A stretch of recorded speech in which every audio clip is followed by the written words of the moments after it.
বিসমিল্লাহির রহমানির রহিম। আসসালামু আলাইকুম। সবাই কেমন আছেন? এই দেখুন টক পাতার ভর্তা করছি আমি। টক পাতার ভর্তাটা আমি চ্যানেলে দেবো, আপনারা দেখে নেবেন শর্ট ভিডিওতে। এই যে দেখুন একটু টক পাতার ভর্তা নিচ্ছি। আগে টক পাতার ভর্তা দিয়ে খাবো। আজকে খাবারের ভিডিওটাই দেখাই আপনাদেরকে। একটু মেখে নিই ভালো করে। যেমনে ঝাল এমনি টক, খুবই সুস্বাদু। চিংড়ি শুটকির মাথা দিয়ে করছি, খুবই মজার একটি। বিসমিল্লাহির রহমানির রহিম।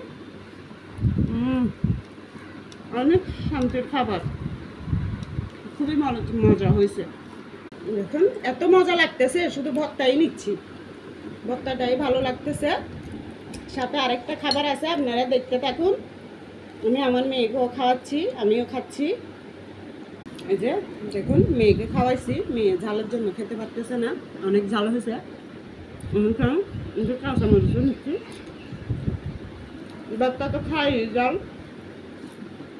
আমি এক প্লেট বা শুধু ভর্তা দিয়ে খাওয়া হয়ে যাচ্ছে। মরিচ দিয়ে খাই, অনেক মজা।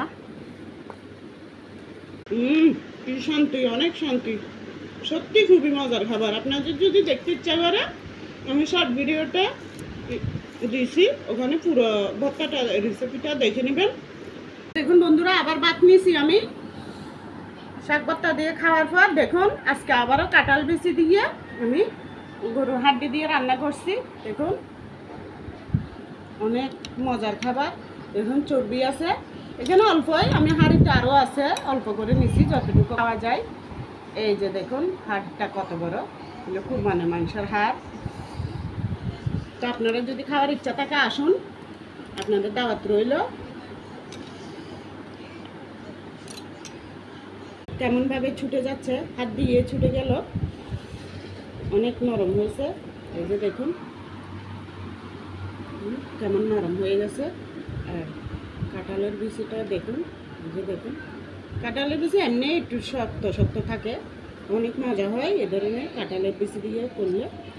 দেখুন এই যে একটুখানি চর্বি নিলাম, এই যে একটু মাংস নিলাম, তারপর কাঁঠালের বিচি কোথায় গেল? আহারে কাঁঠালের বিচি তো এই যে এখান থেকে নিচ্ছি। দেখুন কাঁঠালের বিচি নিচ্ছি, এই যে দেখুন একদম নরম হয়ে গেছে। এই আমার মেয়েকে খাওয়াই দিব আমি। এবার একটু টমেটোটা মাখবো, মেখে একটু বিচিটা নেব, নিয়ে দেখুন এত বড় হাড় একদম হাতে ছোটা যাচ্ছে। দেখুন কেমন ইয়ে হয়ে গেছে। মেয়েকে খাওয়াইছি আমি, বাদ দেখছেন ঠিক আছে, কিন্তু ওটার মতো মেয়েকেও খাওয়াচ্ছি, আমিও খাচ্ছি এরকম। এই যে দেখুন আমিও খাচ্ছি। বিসমিল্লাহ। তো সবাই ভালো